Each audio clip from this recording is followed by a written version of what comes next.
Hello, my name is Reggie Bray. I'm an operations section chief with Pacific Northwest Team 2, and this is the operational update for Sunday, June 5th. We'll start over kind of what happened overnight. Last night was real quiet again. It's been kind of the theme for the last several nights. Just shows all the good work that the firefighters have done on the ground.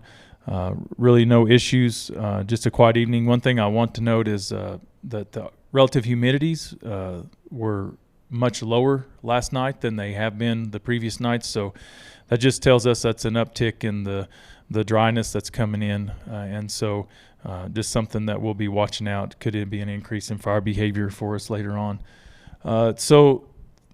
Just talking about, we'll start over here on the west side of the fire here on the north zone of the Hermits Peak, Calf Canyon. Direct perimeter control continues here around Angostura, back down along the 518 corridor, up along the 76, the Forest Road 76 that goes off of the 518 up to the north part of the fire, just to the northwest of Chacon. Yesterday we found a little bit of heat in there that we detected from the infrared that was flown previously the night before. A few of those places are still showing this morning, but we had resources. We had crews in there yesterday. We had one of our hot shot crews, one of our wildland fire modules up there. They worked those areas, they worked those spots, so we know that there just still some heat showing up in there, so we'll still continue to have those resources up there today as well. Some of the other work that's going on, we're continuing to prep, basically improve our fire line along the dozer line that was built from the monastery up to Regal Point.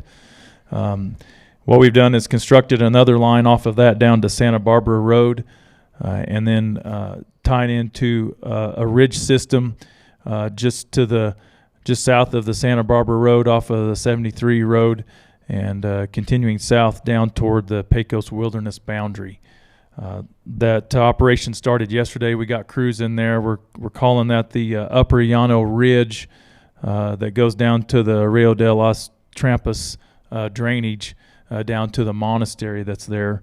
And so crews got in there, started doing a lot of good work prepping that road, and we've got some heavy equipment coming in there today. And that contingency line is there to prevent any movement of fire up toward El Valle, Llano, Trampas, and Truchas up there to protect those communities.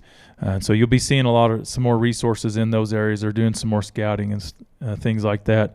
We are working to continue to tie that line into the old Borrego fire scar from 2002. So that's the intent there, to protect those values to the northwest. We're doing that in cooperation with the South Zone, and as their operations are going down there, we're looking at those contingency plans to protect all those values. The other thing that we have going on is continuing structure protection in that area. So you'll see a lot of resources. They may be looking at some homes, talking to homeowners. Those are things that they're building a structure protection plan. And so in the event that fire does come across those contingency lines, or in the future, that those will be there for the firefighters to use and to reference. As moving up to the north of the fire, again, those are more contingency lines. I mentioned yesterday that the dozer line here and across the north end of the fire from the Amole fire scar and the Sardinias Canyon fire scar and the Luna fire scar was all connected. They did finish that yesterday. And so those resources will be moving to other parts of the fire to help us out where we need some more help, especially with the heavy equipment. And so north of there, on the Pot Peak here off of the 518, we're calling this the Pot Peak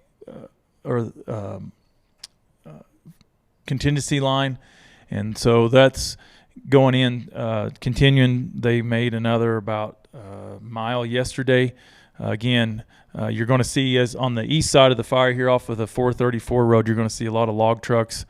So that's just something to be watchful for there between Black Lake and Angel Fire. And those log trucks are going to be moving a lot of timber. So that's about a 300-foot wide fuel break, shaded fuel break there. So that's going to continue to protect the values and the communities to the north and to the northeast here around Angel Fire. The line that goes north-south off of that 76 road is continuing. They made about a half mile there yesterday, and so that same type of work is going on. A shaded fuel break. They're removing the material. They're following up behind it, masticating the lighter fuels. So that's going to be something that will protect the values here around Angel Fire in the future.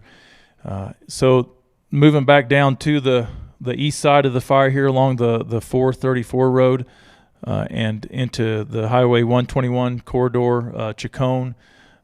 Those resources, again, are just continuing to monitor the perimeter and the edge. There's a few places that we haven't called contained there in the Chacon area, so we have resources that are going in there every day, checking that perimeter.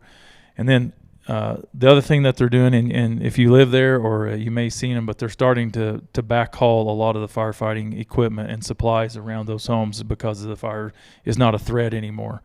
And so you'll continue to see that. There's a lot of work to do there. So I think yesterday they hauled about 10 truckloads of equipment out of there, and they expect to have about the same amount today to come out of that area. Over here along the 434 highway corridor, the Sierra Bonita, they were removing backhauling some more supplies, even up around Hidden Lake and Black Mesa. So that's areas you'll probably see some firefighters in, and that's what they're doing. They're starting to pull that equipment because there's just not the threat from the fire anymore there.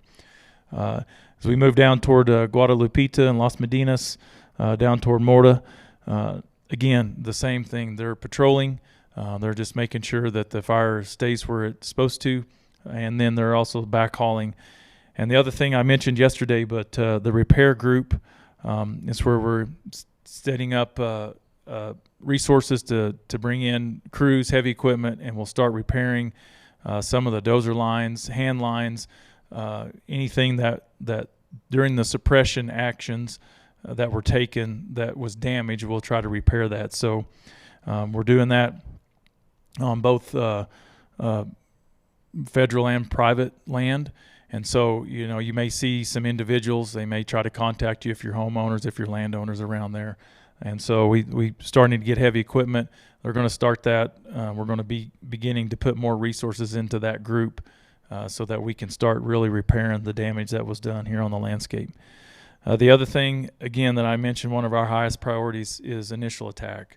And so, we're have resources identified, and they know, if we have initial attack within our area of response that we're assigned here on the fire, we'll take action on that, work with the local cooperators, as well as anything outside if we are requested to. So just so you know, we're looking at that from satellite imagery. Our incident meteorologist, our fire behavior analysts are looking at those things, making sure if we see if there's lightning strikes or anything else they might see from a satellite imagery. Also, we're flying in what we call an air attack, which is a aerial platform. So there's someone that's flying over the fire, and they're looking for that as well. And so we'll have a quicker response. So that's the end of the operational update. Thanks, and have a good day.